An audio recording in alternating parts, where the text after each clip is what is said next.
አርቲስት ጎሳዬ ተስፋዬ ምን ገጠመው? እንደምትመለከቱት በዊልቸር ላይ ሆኖ በፌስቡክ ገጹ ላይ ያጋራው ፎቶ በዚህ ሰዓት ላይ በርካቶችን አሳዝኗል፣ በርካቶችንም አስደንግጧል። በለንደን ስለዚች ሴት ወይም ደግሞ እዚህ ፖድካስት ላይ የዛሬ 2-3 ዓመት ቲክቶክ እንደጀመርኩ 70 ሺህ ምናምን ፎሎወር ያለኝ ቀርቤ ስለ ህይወቴ ስላለፍኩበት ስለ ቤተሰቤ ስለ አጠቃላይ ነገር አውርቼ የዚችን ሴትዮ የገንዘብ ፍቅር ሳይው ማለት ነው ጌታን የኢትዮጵያ ህዝብ ምን ያህል ቢቸግረው ነው ብዬ ነው ያሰብኩትና እቺ ይሁላ ብር ያላት እንዲ ከቸገራት ሌሎቻችሁም ቢቸግራችሁ ድርጅቱ ሊዘጋ ነው 31 ሰራተኛ ላባረር ነው ስል አይዞ አይባልም አይዞ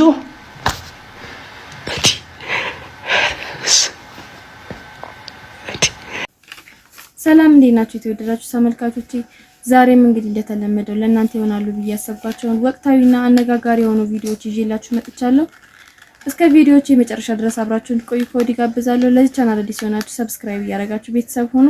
ወደ ቪዲዮዎቹ ስለዚች ሴት ወይም ደግሞ እዚህ ፖድካስት ላይ የዛሬ 2-3 ዓመት ቲክቶክ እንደጀመርኩ 70 ሺህ ምናምን ፎሎወር ያለኝ ቀርቤ ስለ ህይወቴ ስላለፍኩበት ስለ ቤተሰቤ ስለ አጠቃላይ ነገር አውርቼ ነበር። አካፍያታለሁ፣ ታውቀኛለች እና የሆነ ሰዓት የፍርድ ቤት ክርክር ስለነበረ ደውዬላት እንደ እናት ሰግቼ ማለት ነው። ይሄ እዚህ ላይ ቤት አጋዥ ላይ ልጄን እየጣልኩኝ ሀረር ሄጂ 2 ቀን ምናምን ልብስ ሰብስቤ መጥቼ እሸጣለሁ ምናምን ያልኩትን እንደ መረጃ ተወስዶብኝ ልጄ እንዳልነጠቅ ስለዚህ አጥፊልኝ አልኳት እንደ እናት።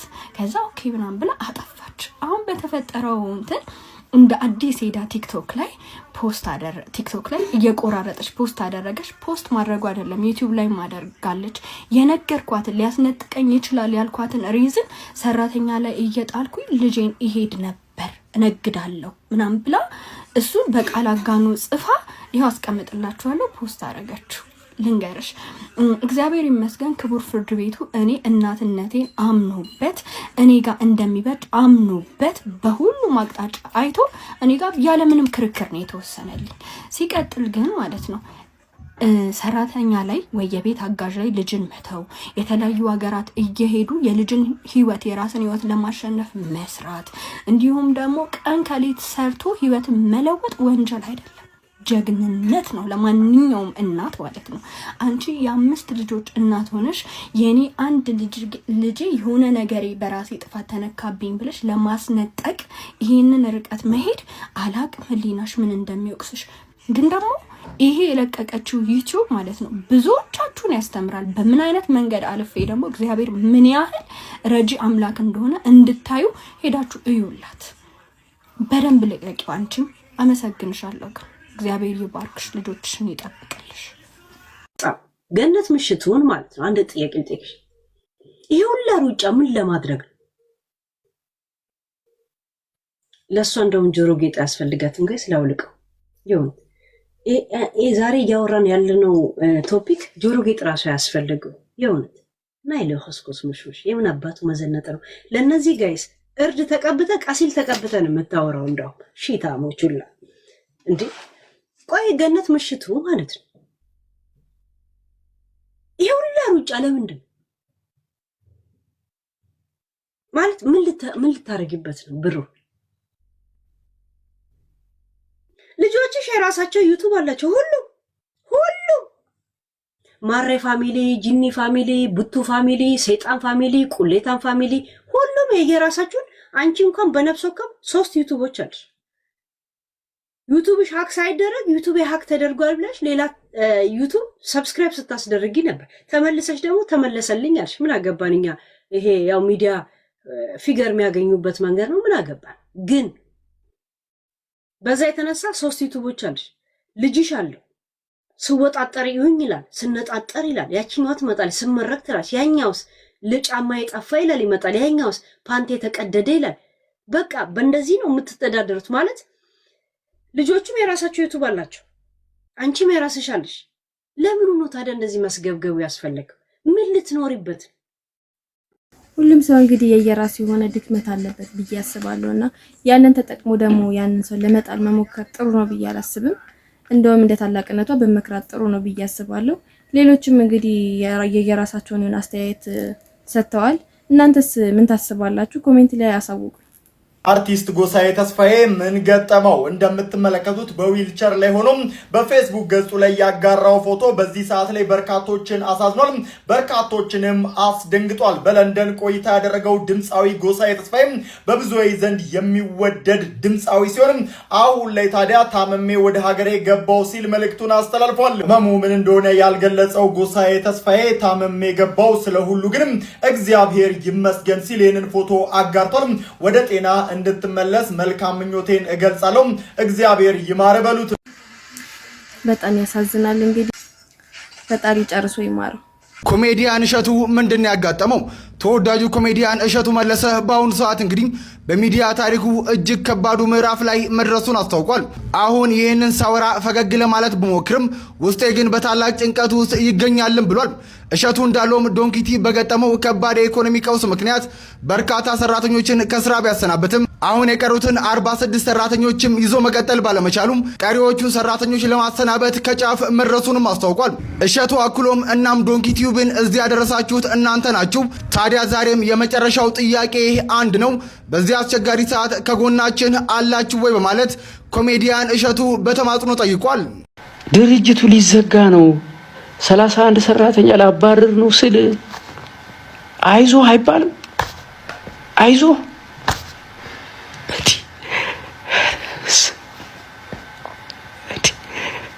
እንደዚህ ላይቭ ገብተን 3 ቀን ተቀምጠን ከጎናችን ናችሁ ወይ ስንል የት ናችሁ? የት ጋር ናችሁ? ያ ሁሉ ውትወታ፣ ያ ሁሉ ስልክ መደወል፣ ያ ሁሉ ደብዳቤ አሁን የለም እንዴ? ኦፍ ኮርስ ሜቢ የጸለያችሁልን ሊሆን ይችላል፣ ከጎናችን በጸሎት ሆናችሁ ሊሆን ይችላል። ግን አሁን በጸሎት አስቡን አይደለም ያልነው። ከጎናችን ከሆናችሁ ኑና በአካል እስቲ ተናገሩ እውነቱን ነው ያልነው። ከጎናችን ናችሁ ወይ? የት ናችሁ? በስልክ አትደውሉልንም? ቢያንስ ስንት ማያቀን ሰው እየደወለ አይዟችሁ ሜምበር ሆናለሁ 50 ሺህ ብር የሰጠን ሰው አለ። አያቀንም፣ ሙስሊም ነው። ዶንኪቲው ለሚሰራው ስራ ስልክ እንኳን ደውላችሁ አይዟችሁ አትሉንም? በጣም ያሳዝናል። እውነት በጣም ያሳዝናል። አሁንም እኔ ከእግዚአብሔር የማገኘውን ዋጋ መቼም እግዚአብሔር አያሳጣኝ። በጣም ያሳዝናል። ይህ ሁሉ የስድብ ውርጅብኝ ለወራት ሲወርድ እሺ ዝም አላችሁ። እሺ ይሁን፣ እሱ ድርጅቱ ሊዘጋ ነው፣ 31 ሰራተኛ ላባረር ነው ስል አይዞ አይባልም? አይዞ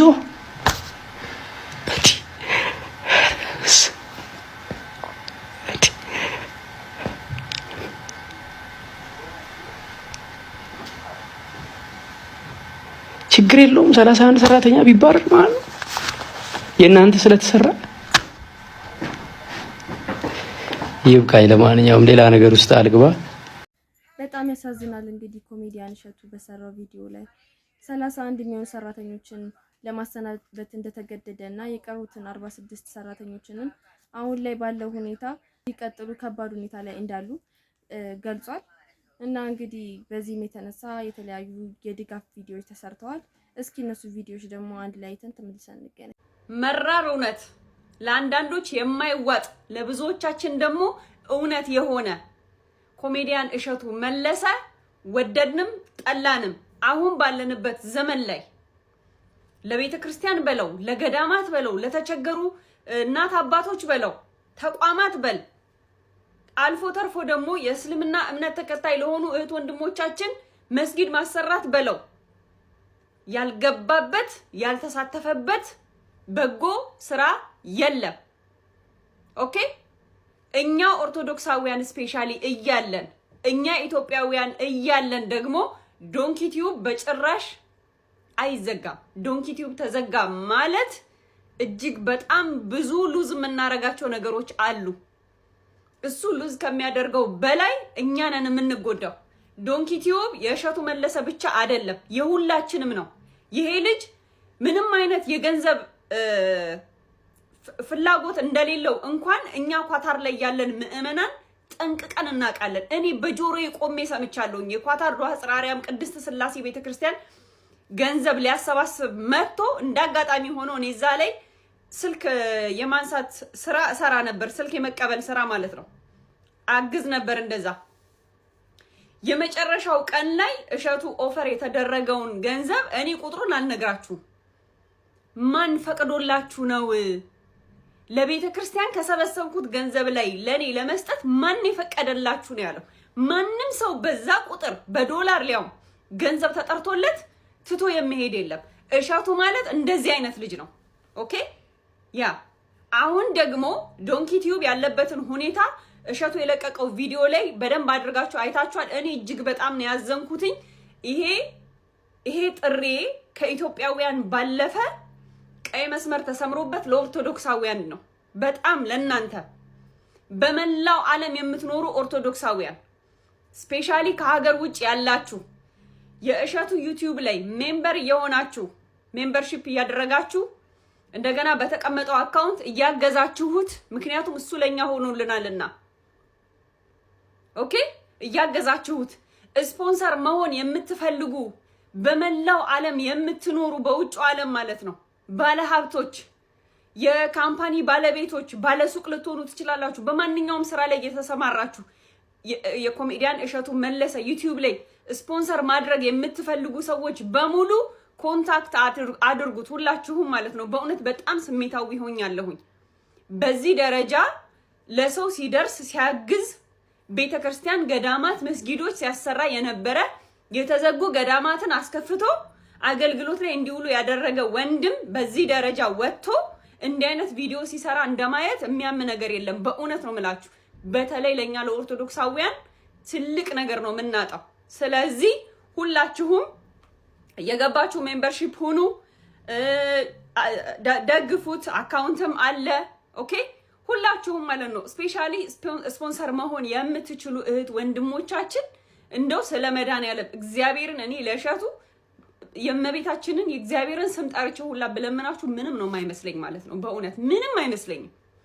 ቢከስ ስላየሁትኝ ስለማቀው ስላየሁትኝ ኦኬ የፈለገ ነገር ቢሆን የሰው ልጅ የሰራውን መልካም ነገር ነው ማስቀደም ያለብን። የሱ ደግሞ የበዛ ነው በጣም። ስለዚህ ሁላችንም ወንድማችን እሸቱ መለሰን አሁን ከጎንህ አለን የምንልበት ጊዜ ስለሆነ እየገባችሁ አድርጉ ያልኳችሁን ነገር በሙሉ እንድታደርጉ ስል በልዑል እግዚአብሔር ስም ጠይቃችኋለሁ። ወንድማችን እሸቱ መለሰ እግዚአብሔር ያበርታ፣ እግዚአብሔር ያጠንክር። አሁን ካለህበት የአንዳንድ ችግሮች ወይም ደግሞ አሁን በቪዲዮ የነገርከን ነገር ተሻሽሎ የበለጠ ልክ እንደ ንስር ራስን አድሰህ በደንብ አድርገህ የበለጠ ለአገራችንም ለቤተ ክርስቲያንም ለአጠቃላይ ለኢትዮጵያ ሕዝብ ጥሩ ስራዎችን የምትሰራበትን ጊዜ ይመጣል ብለን ተስፋ እናደርጋለን። ከጎንህ ነን። እኔ በበኩሌ ከአንተ ጎን ነኝ። ሌሎችም እህት ወንድሞች ከጎን ናቸው። በሌላ መልኩ ደግሞ ከዋልድባ ጋር አያይዘው አንተ ላይ አላስፈላጊ ትችትን ለማቅረብ የሚፈልጉ ሰዎች አንተ ገዳምን እንደጎዳህ አድርገው የሚናገሩ ሰዎች በጣም ያሰቅቁኛልም ይገርሙኛልም። ስንት ገዳማትን በግልጽ የሚሳደብና በግልጽ የሚያንቋሽሽ በየሰከንዱ እየተፈለፈለ የመጣበት ዘመን ላይ አንተ ከገዳማት እየዞርክ ስንት ገዳማትን የታደክ ሰውነ። እግዚአብሔር ያበርታ። ለማንኛውም አላስፈላጊ ቃላትን የሚናገሩ ሰዎችን የበለጠ ሊያጠነክሩ ነው የሚገባው። እሱ ላይም ከዋልድባ ጋር አያይዛችሁ ሂስ ለመስጠት የምትፈልጉ ሰዎች እኔ ለእናንተ ምንም ምክር የለኝም። የሉቃስ ወንጌል ምዕራፍ 13 ከቁጥር 1 እስከ 4 ወይም እስከ 5 አንብቡ። ማንም ሰው በማንም ድካም ላይ ተዘባብቶ መዳን አይችልም። ስለዚህ በተቻላችሁ አቅም ተሳሳተ የምትሉትን ነገር የተሳሳተበትን ነገር እንዲያርም ግፊት ማድረግ ነው እንጂ የሆነ ነገር ሲደርስበት እንዲህ ስለሆነ ነው ማለት እጅግ በጣም ከክርስትና አስተምህሮ ጋር የሚጋጭ የሚላተም ከኢየሱስ ክርስቶስ ማንነት ጋር በፍጹም የማይጣጣም ነገር ስለሆነ ትዕቢትም ነው። በነገራችን ላይ እንዲህ ስለሆነ ነው እንዲህ እዛም ዋልድባ ያሉትም አባቶች አንዳንድ አባቶች ሌላ ሚዲያ ላይ ወጥተው ስለተናገሩ እነሱም ደግሞ አይ እንዲህ ስለሆነ ነው እንዲህ ሆነው ብለው እንደማያስቡ ተስፋ አደርጋለሁ። ብዙ ያነበቡ ብዙ የተራቀቁ ከእግዚአብሔር ጋር ቀጥታ ቀንም ማታም ግንኙነታችን ያደረጉ አባቶች ናቸው ብዬ ተስፋ ስለማደርግ እንደውም የበለጠ እንዲያንሰራራና ነገ ከነገ ወዲያ ደግሞ በስራ እንዲክሳቸው ምናልባት በደለን ብለው ካሰቡ ማለት ነው። ስለዚህ ያን ነው ልል የምችለው። እግዚአብሔር ያበርታ። እንፈልጋለን። ያንተን ብርታት ነው እኛ የምንሻው። ሊደቁሱህ ሊኮረኩም የሚፈልጉ ሰዎች ሚዲያ ላይ እነሱን እያየ ተስፋ ከመቁረጥ የበለጠ ከእግዚአብሔር ጋር እንደውም አንድ የሚባል አባባል አለ። ሰው ሲገፈትር ተንደርድረ መውደቅ ያለብህ እግዚአብሔር እቅፍ ውስጥ ነው። ስለዚህ አንተም ይህንን መንፈሳዊ መርህ ተከትለህ የበለጠ እርግጠኛ ነኝ 70 ምናምን ሰራተኛ አይደለም 100 በላይ ሰራተኞችን ቀጥረህ ስራህም አድጎ የብዙ ሰዎችን ችግር እንደምትታደግ ተስፋ አድርጋለሁ። በምንም መልኩ ግን እግዚአብሔር የጥበብ የማስተዋል አምላክ ነውና እግዚአብሔር ጥበቡን፣ ማስተዋሉን፣ ትጋቱን፣ ትዕግስቱንም ይስጥ። ሰላም ይብዛ። እንግዲህ እኛም እንደዛው እናስባለን። እንግዲህ ጥሩ ነገሮች ተፈጥረው ወደ ነበረበት ቦታ ላይ እንደሚመለስ ተስፋ እናደርጋለን። በገዛ አያቴ ተደፍሬ ነው የወጣሁት። በጣም ብዙ መከራዎችን አሳልፍ ያለው ሰውነቴ ላይ ብዙ ጠባሳ አለ። ራሴን ለማጥፋት የሞከርኩ ብቻዬን ስለምኖር ከልጅ ጋር ያው በተፈጠረው አንዳንድ ግጭት አንዳንድ ሰዎች የራሳቸውን ስህተት ለመደበቅ ሲሉ ሰው የሚጎዱ ሰዎች አሉ። ዝናና ስም ብቻ ያላቸው ነገር ግን እንደዚህ ሕሊናቸውን የረሱ ሰዎች አሉና እኔ ያጋጠመኝ እንደዛ አይነት ሰው ነው እና በተደጋጋሚ ያስፈራራኛል በማናጀሩ በኩል ምናምን እና በቃ ሕፃን ልጅሽን ማሳደግ አትፈልጊ ምናምን ነው የሚለው። በስራ አጋጣሚ ነው ያወቅኩት፣ ግን በቃ አቢዩዝ ያደርገኝ ነበር በጣም እና በጣም ትልቅ ሚዲያ ላይ ምናምን ትልቅ ስም ነው ያለው፣ በቃ የተከበረ ስም ነው ያለው ምናምን። ማንም ሰው እንደዚህ ሊጠረጥረው የሚችለው አይነት ሰው አይደለም። ግን በቃ ሌላ ፐርሶናሊቲ ነው ያለው ምናምን። እኔም ደግሞ ስቀርበው እንደ ጥሩ ሰው ነበር መጀመሪያ የቀረብኩት። ያው በስራ አወቅኩት። ከዛ ደግሞ ባለው ባክግራውንድ ጥሩ ሰው ነው በሚል ነበር የቀረብኩት። ግን በጣም እንደዚህ በተገናኘን ቁጥር በጣም አቢዩዝ ያደርገኛል ምናምን። ከዛ አሁን ደግሞ እነዛን ነገሮች እንዲያቆም ለሴት ልጅ በአጠቃላይ በእኔ ምክንያትም ሌሎች ሴቶችንም እንደዚያ የሚያደርግ ከሆነ ማቆም እንዳለበት፣ ሴት ልጆች እንደዚህ አቢዩዝ ማድረግ እንደሌለበት ምናምን ስነግረው ማናጀሩ ደወልና ልጅሽን ማሳደግ ከፈለግሽ አርፈሽ ቁጭ በይ አይነት ነገር እንደዛ አይነት ማስፈራሪያ ሲያደርጉኝ ፈራውና ፖስት አደረጉት የቪዲዮ። ምንድን ነው የጸብ መነሻ ነበረ ወይስ የጸብ መነሻ ነበራችሁ? ምንም አይነት የጸብ መነሻ አልነበረንም። ግን እንደነገርኩ ይሄ ሁሉንም ነገር በኃይሉ በዝናውና በገንዘቡ የሚያደርግ ሰው ስለሆነ ለእሱ ሁሉም ነገር ኖርማል ነው እንጂ የጸብ ቫይብ ምናምን የለውም።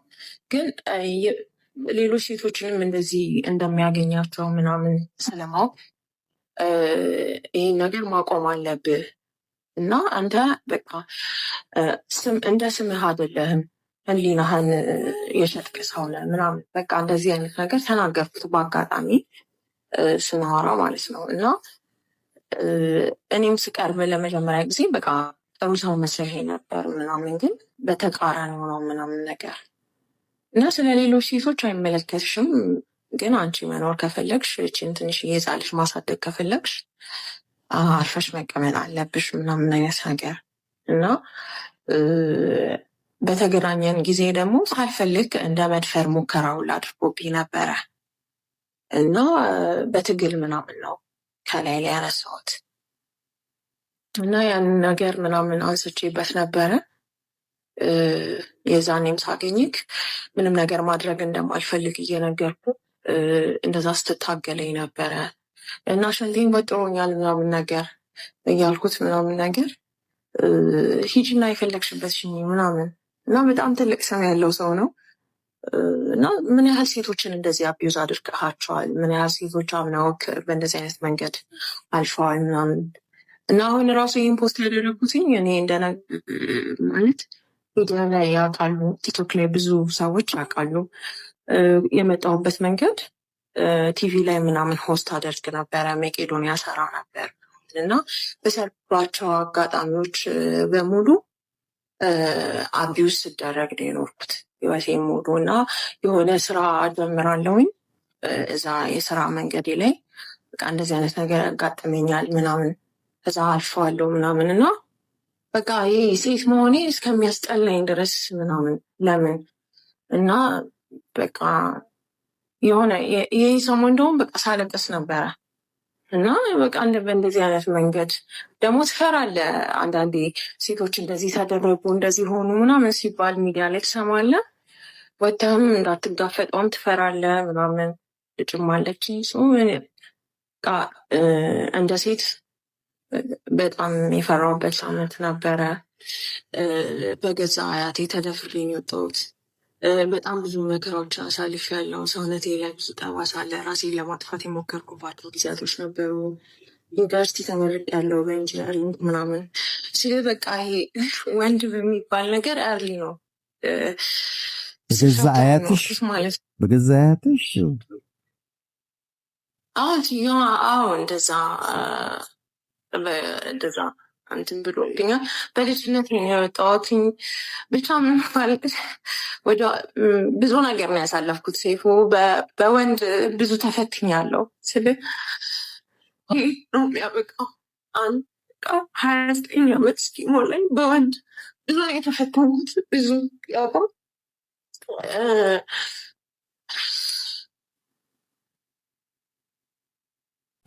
እንግዲህ ብዙ ሴቶች ስኬት ላይ ደርሰው ስናያቸው በብዙ ነገር የተፈተኑ አይመስሉምና እንግዲህ የዛሬው ታሪክ በጣም አስገራሚም አናዳጅም ነው።